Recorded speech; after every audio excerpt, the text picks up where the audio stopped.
Assalamualaikum warahmatullahi wabarakatuh.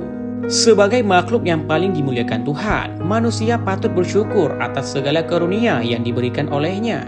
Manusia diciptakan dengan bentuk terbaik dari segi fisik maupun nilai-nilai luhur yang terkandung di dalam jiwa. Manusia bahkan bisa lebih mulia daripada malaikat jika dapat memaksimalkan karunia, akal, dan mengendalikan nafsunya. Namun juga dapat lebih rendah dari binatang jika hawa nafsunya dibiarkan liar, tidak terkendali.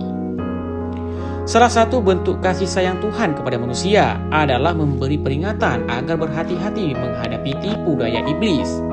Sesungguhnya iblis muncul di segala sudut kehidupan manusia. Ia menyusup melalui sel darah, mengelabui setiap informasi yang dikirim oleh panca indera ke otak lalu ke hati. Ia merupakan benteng pertahanan terakhir.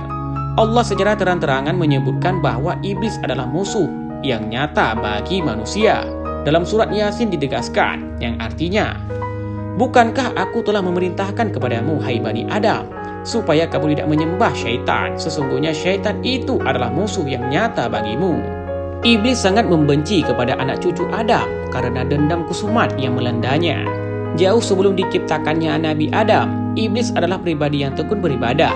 Bahkan ibadahnya melampaui para malaikat. Iri hati dan kesombongan yang membuat iblis menjadi makhluk Tuhan yang terkutuk. Iblis disuruh Tuhan sujud kepada Adam, tapi ia menolaknya. Di saat yang bersamaan, para malaikat dengan penuh kerendahan hati melaksanakan perintah sujud tersebut. Namun yang anehnya, ada suatu riwayat yang menyatakan bahwa iblis pernah berbaik hati kepada orang buta dengan membantu orang buta tersebut pergi ke masjid untuk sholat berjamaah setiap hari. Lantas, mengapa dia membantu orang buta tersebut untuk pergi ke masjid? Apa sebenarnya tujuan iblis membantu orang buta tersebut? Simak ceritanya. Abdullah bin Ummi Maktum adalah salah seorang sahabat yang mulia. Dia menjadi salah satu sebab turunnya surat Abasa. Suatu hari Abdullah bin Ummi Maktum mengikuti pengajian Rasulullah Sallallahu Alaihi Wasallam. Dalam kesempatan itu, Rasul menyampaikan akan kewajiban setiap muslim yang mendengar azan untuk segera menunaikan salat. Karena kondisi fisiknya, yakni matanya yang buta, ia memberanikan diri bertanya kepada Rasulullah Sallallahu Alaihi Wasallam. "Wahai Rasulullah, apakah saya juga diwajibkan? Saya tidak bisa melihat," tanya Ibnu Ummi Maktum.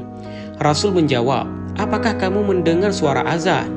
Ibnu Ummi Maktum menjawab, "Ya, saya mendengarnya." Rasul pun memerintahkannya agar ia tetap pergi ke masjid meskipun sambil merangkak. Maka dengan penuh keimanan, setiap azan berkumandang dan waktu salat tiba, ia pun segera pergi ke masjid dan berjamaah dengan Rasulullah Sallallahu Alaihi Wasallam. Suatu ketika di waktu subuh, saat azan dikumandangkan, Ibnu Ummi Maktum pun bergegas ke masjid. Di tengah jalan, kakinya tersandung batu hingga akhirnya mengeluarkan darah. Namun, tekadnya sudah bulat untuk tetap berjamaah ke masjid. Waktu subuh berikutnya ia bertemu dengan seorang pemuda. Pemuda tersebut bermaksud menolongnya dan menuntunnya ke masjid. Selama beberapa hari, sang pemuda ini selalu mengantarkan ke masjid. Ibnu Ummi Maktum pun kemudian ingin membalas kebaikannya. "Wahai saudaraku, siapakah gerangan namamu? Izinkan aku mengetahuimu agar aku bisa mendoakanmu kepada Allah," ujarnya. "Apa untungnya bagi Anda mengetahui namaku dan aku tak mau engkau doakan?" Jawab sang pemuda, "Jika demikian, cukuplah sampai di sini saja engkau membantuku. Aku tak mau engkau menolongku lagi, sebab engkau tak mau didoakan," tutur Ibnu Ummi Maktum kepada pemuda itu. Maka sang pemuda ini pun akhirnya mengenalkan diri. "Wahai Ibnu Ummi Maktum, ketahuilah, sesungguhnya aku adalah iblis," ujarnya. "Lalu, mengapa engkau menolongku dan selalu mengantarku ke masjid? Bukankah engkau semestinya mencegahku untuk ke masjid?" tanya Ibnu Ummi Maktum. Sang pemuda yang bernama iblis itu pun kemudian membuka rahasia atas pertolongannya selama ini. "Wahai Ibnu Ummi Maktum, masih ingatkah engkau beberapa hari yang lalu, tak kala engkau hendak ke masjid dan engkau terjatuh? Aku tidak ingin hal itu terulang lagi.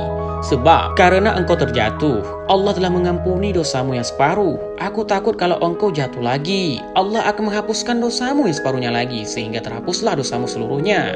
Maka sia-sialah kami menggodamu selama ini," jawab iblis. Kisah di atas menggambarkan kepada kita bahwa sesungguhnya iblis tak akan pernah berhenti untuk menggoda dan menyesatkan manusia. Kisah di atas menggambarkan kepada kita bahwa sesungguhnya iblis tak akan pernah berhenti untuk menggoda dan menyesatkan manusia. Dalam hal yang baik pun, iblis selalu berusaha untuk membelokkan orang yang beriman ke arah yang dimurkai Allah. Ketahuilah, sesungguhnya iblis adalah musuh yang nyata bagi kita. Surat Al-Fatir ayat 35. Semoga Allah senantiasa membimbing dan meridai setiap ibadah kita. Amin. Wallahu a'lam.